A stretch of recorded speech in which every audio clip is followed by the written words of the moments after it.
అంటే ఆ రోజుల్లో 18 సీట్లు రావటం గొప్పే కదా నెహ్రూ గారు. చాలా గొప్ప అండి.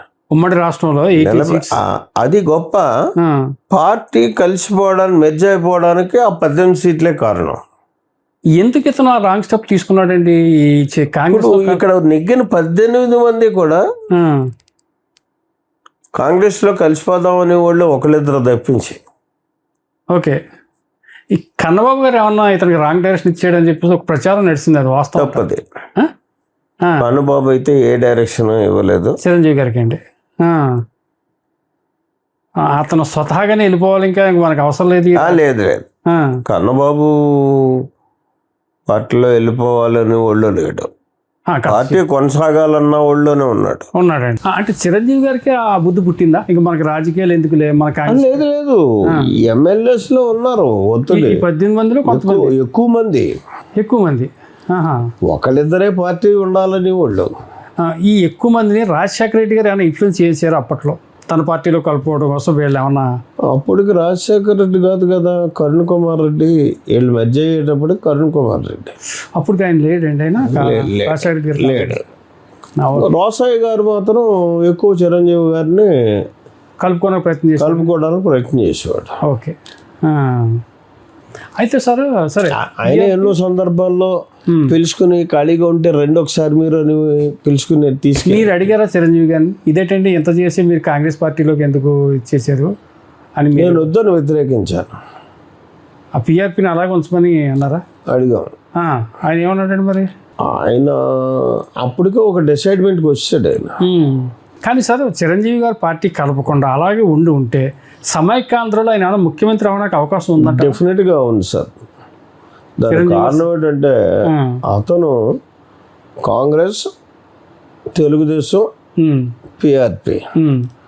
పిఆర్పికి ఆ రోజుల్లో ఒక 60 సీట్ల వరకు రావడానికి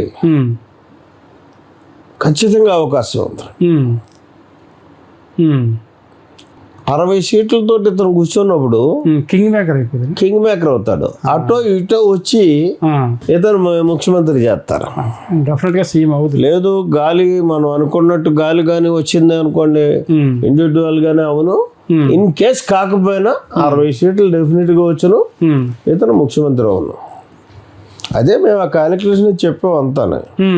చెప్పినా సరే అతనికి ఇంకొకటి సార్, సమయం కేటాయితే చాలు అని అడిగాం మేము చిరంజీవి గారిని. ₹1 నువ్వు పెట్టొద్దు, పార్టీ ఆర్గనైజేషన్ మేము చేసుకుంటాం, నువ్వు సమయం కేటాయించంతే, సినిమాలు చేసుకో అని అడిగాం. ఇంకా ఆయన డిసైడ్ అయిపోయాడు. మీరు మళ్ళీ వైసీపీకి ఎలా వెళ్ళగలిగారు? వైసీపీకి వెళ్ళకుండా నేను తెలుగుదేశానికే రావాలి అసలు. పిఆర్పి నుంచి అండి. ఇది జరిగింది ఏంటంటే నేను వచ్చింది మా కుర్రోళ్ళంతా కూడా మనం తెలుగుదేశానికి వెళ్ళిపోదామండి అన్నవాళ్ళే. అయితే ఒకరోజు జగంపేటలో తెలుగుదేశం పార్టీ మీటింగ్ జరుగుతుంది. నా పార్టీ ఆఫీస్కి చాలా క్లియర్గా వాయిస్ వినబడుతుంది అనమాట అండి.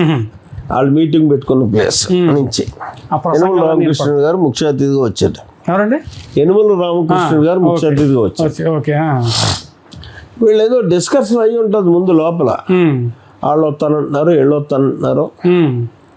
అంటే ఈయన మాటల సందర్భంలో మామూలుగా మైక్లోనే ఉపన్యాసం చెప్తూ వీరి పార్టీని ఇంకా బలోపేతం చేసుకోవాల్సిన అవసరం ఉంది,